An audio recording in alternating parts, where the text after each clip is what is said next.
구속 역사적 성경 연구 레위기와 구속 역사에 관한 이해. 오늘 시간에는 속죄일에 대해서 살펴보도록 하겠습니다. 교재 144쪽 제일 밑에 하단에 보면 다음으로 레위기의 중요한 주제는 속죄일이라. 속죄일은 1년에 1회만 드려진다. 온 백성을 위한 제사이기 때문이라. 이스라엘 백성들은 그들의 달력으로 티슈리월, 그러니까 7월 10일, 우리 태양력으로는 9월에서 10월에 해당하는 이 속죄일 1년에 단 한 차례만 드려지게 되었습니다. 속죄일은 하나님께서 이스라엘 백성들 전체를 위해 속죄의 제사를 드리는 날이다. 이것은 제사장들이 집행하지 못한다. 오직 대제사장만이 집행을 한다. 여기에서 핵심은 바로 속죄에 있습니다. 속죄라고 하는 것은 죄를 속한다는 의미이고, 짐승을 잡아서 그 피를 제단에 붓고 고기를 불사하는 것이죠. 이러한 방식으로 속죄를 얻게 되었습니다. 레위기 4장 20절 이하에 보면 바로 이러한 속죄의 방식이 구체적으로 묘사되어 있습니다. 그리고 이 속죄를 집행하는 사람은 대제사장이죠. 이 대제사장은 앞으로 오실 예수 그리스도의 대제사장직을 예표하는 것입니다. 그래서 이 속죄의 제사라고 하는 것은 바로 예수님의 십자가를 예표하는 사건이라고 볼 수 있습니다. 145쪽 첫 번째 단락에 보면 속죄일은 매년 1회씩 백성들이 노동을 폐하고 금식하며 온전히 예배를 드리는 날이라. 이 속죄일은 큰 안식일이었다. 이날 드리는 예배는 1년 중에 3회 지성소에 들어갈 수 있는 대제사장이 집행한다. 그러니까 우리가 아는 대로 1년에 단 한 번만 대제사장이 1년에 단 하루만 지성소에 들어갈 수가 있습니다. 그런데 1년 중에 단 하루 지성소에 들어갈 때 하루 종일 들어가 있는 것이 아니고 하루 동안 3번을 들락날락 거리게 되어 있어요. 그러니까 성경을 자세히 보면 레위기 16장에 그 내용이 나오죠. 레위기 16장에 보면 하루에 3번 들어가게 되는데, 첫 번째는 향로에 불을 피워서 들어가고, 두 번째는 자신을 위해서, 대제사장 자신을 위해서 수송아지의 피를 들고 속죄소 동편에 뿌리게 됩니다.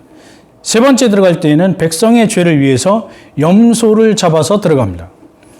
그러니까 1년에 단 한 번만 들어갈 수 있는데, 단 하루만 들어갈 수 있는데 그 하루 동안 3차례에 걸쳐서 지성소에 들어갈 수 있다라고 하는 것이죠.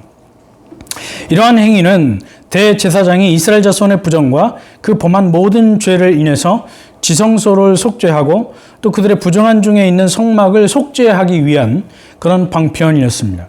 그리고 대제사장은 밖으로 나가서 단으로 가서 이를 위한 속죄를 하게 됩니다.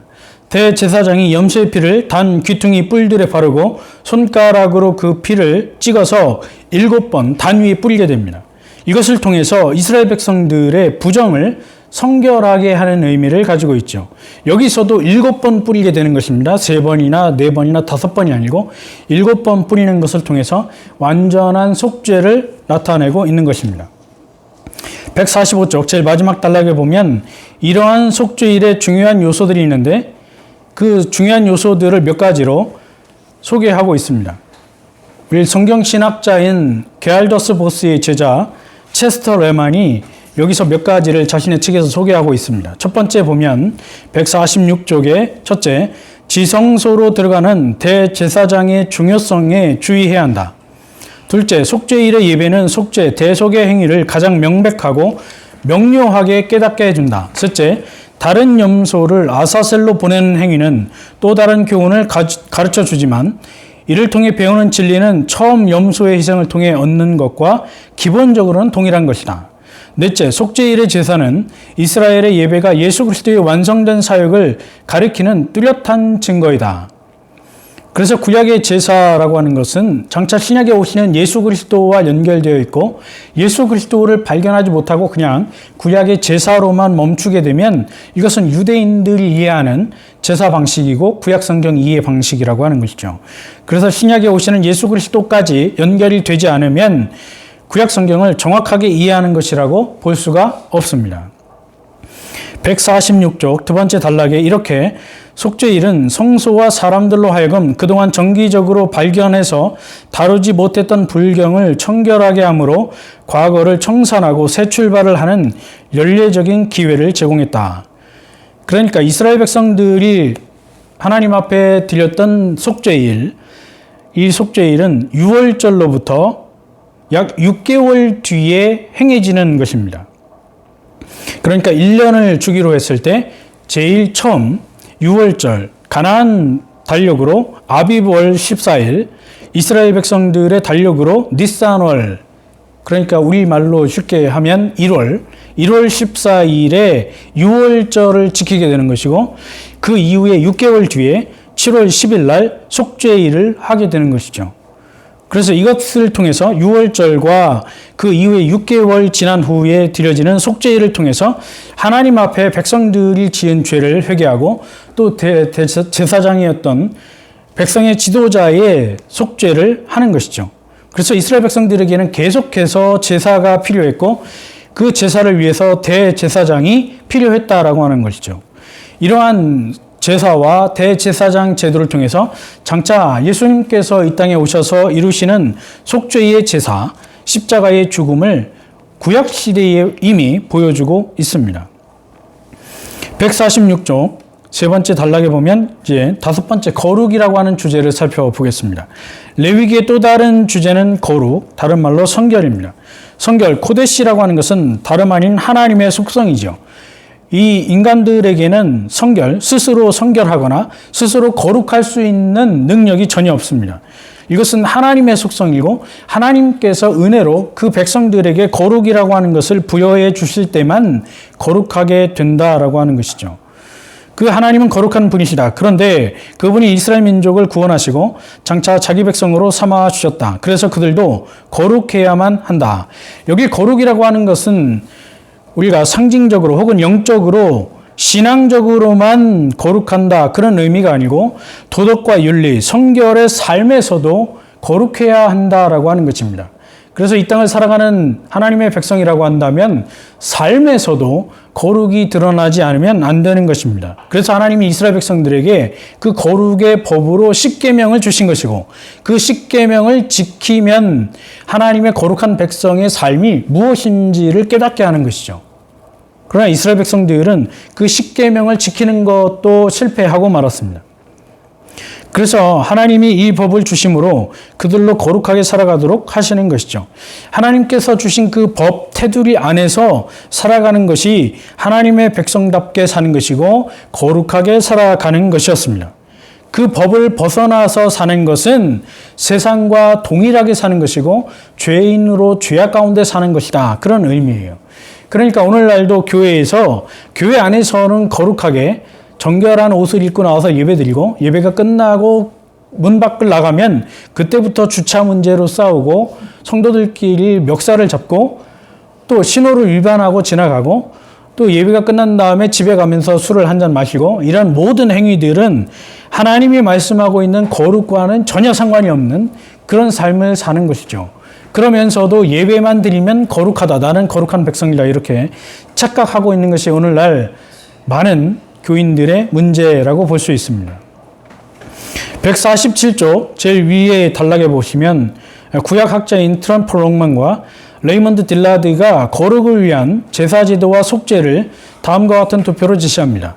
그러니까 이 도표를 보면 거룩한 하나님의 백성이 부정하게 되는 길, 거룩한 백성이 타락하는 길은 죄와 악이라고 하는 것을 통해서 부정하게 되는 것이고 그 부정했던 백성들이 다시 하나님 앞에 거룩하게 되는 길은 정결하게 되는 길은 제사를 통해서만 성결하게 되고 거룩하게 된다는 것이죠. 이 사이클이 돌고 있는 거예요. 거룩에서 죄와 악을 범하게 되면 부정하게 되고 부정에서 다시 제사를 통해서 하나님 앞에 짐승을 잡아 피를 묻히고 피를 발라서 제사 제도를 통해서 다시 성결하게 되고 그러면 하나님의 거룩성이 다시 나타나게 된다. 이것이 바로 레위기의 핵심이죠.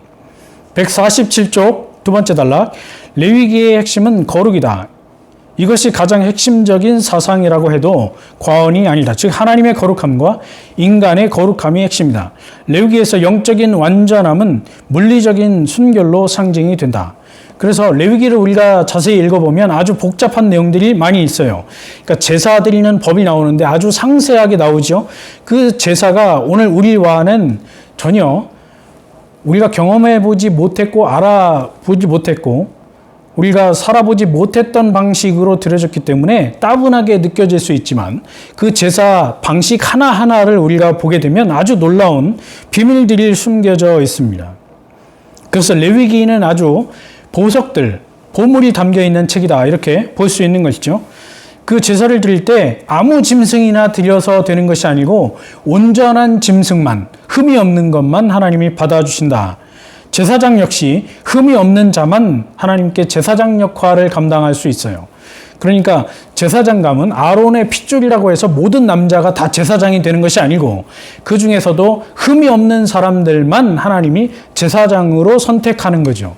그러니까 이 제사장 제도가 아론의 가문들, 아론의 후손들을 통해서 제사장이 직분이 유지되었다, 계속 세습되었다 이렇게 해석을 해가지고 오늘날도 목사들이 담임 목사직을 아론도 제사장직을 계승하고 세습했으니까 오늘날도 담임 목사직을 아버지가 아들에게 할아버지가 손주에게 물려주는 것이 당연하다 이렇게 엉터리로 성경을 이해하는데 그런 의미가 아니에요. 아무리 아론의 자손이라고 해도 흠이 없는 사람만 될 수 있었고 흠이 있는 사람은 다 제외됐습니다. 그러니까 제사장직이 혈통으로 세습됐다라고 하는 것은 성경이 말하는 것과는 전혀 다른 것입니다. 또 레위기 12장에 보면 여인이 출산한 후에 사녀에서 흠이 없어야 한다 그러면서 여인이 아들을 낳았을 때 정결되는 기간 그리고 딸을 낳았을 때 정결이 되는 기간 이런 것까지 구체적으로 기록해 놓고 13장 14장에 가면 나병과 피부병에 대한 이야기가 나오죠. 그러니까 나병 우리가 흔히 아는 그 문둥병 그러나 이 나병이라고 하는 단어는 그런 오늘날 우리가 알고 있는 문둥병이 아니고 훨씬 더 넓은 의미의 피부병들을 다 말하는 것입니다. 또 15장에 가면 유출병, 15장 이후에 가면 설정 이러한 모든 내용들이 온전하지 못한 것으로 규정을 하고 한 사람의 영적인 그런 오점을 상징할 수도 있는 것이죠.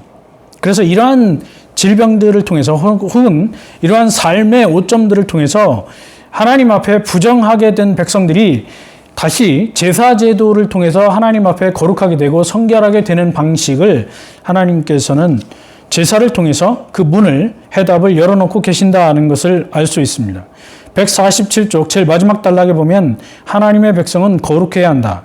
그리고 그것에 의해서 하나님의 거룩함을 반영해야 한다. 이스라엘 백성은 이방 국가들과는 달라야 했다. 하나님의 백성들이 거룩해야 되는 이유는 그 하나님의 백성들을 구원하신 왕, 그 하나님의 백성들을 다스리는 왕이 누구신가를 보여주는 것이죠. 그러니까 하나님의 백성들이 거룩하지 않고 더러워진다면 이스라엘 백성들과 똑같이 더러운 백성들이 되는 것이고 그러면 이스라엘 백성들이 믿는 그 하나님도 역시 세상 사람들이 믿는 다른 나라의 신들처럼 더러운 그런 하나님이 되고 마는 것입니다. 그래서 하나님은 이것을 차단하는 방법으로 내가 거룩하니 너희도 거룩하라. 그러니까 하나님의 거룩성을 이스라엘 백성들이 세상에 드러내는 차원으로 이스라엘 백성들도 거룩해야 했고 그래서 세상 다른 나라들이 믿는 그 신들과 하나님도 구별되고 다른 신을 믿는 이방 사람들과 하나님의 백성들도 역시 거룩하게 구별된다는 것을 보여주게 하셨다는 것이죠. 그래서 결혼뿐만 아니라 가정생활, 성적인 관계에서도 거룩함을 드러내야 했고 그리고 이스라엘 백성들이 사는 삶 자체에서도 사회생활에서도 거룩해야 했다. 그 사회생활을 하는 기준, 법으로 하나님께서 율법을 주신 것이고 십계명을 주신 것입니다. 그러니까 하나님의 언약 백성으로서 세상과 구별되게 사는 법으로 율법을 주신 것이지 율법을 지킴으로 하나님의 언약 백성이 되는 것이 아니라는 것이죠. 그런데 오늘날 구약학자들 중에 대다수가 이것을 거꾸로 이해해서 구약시대에는 율법을 지킴으로 구원을 받았고 오늘날 신약시대에는 예수 그리스도를 믿음으로 구원을 받는다, 이렇게 엉터리 해석을 하고 있는 것을 볼 수 있습니다.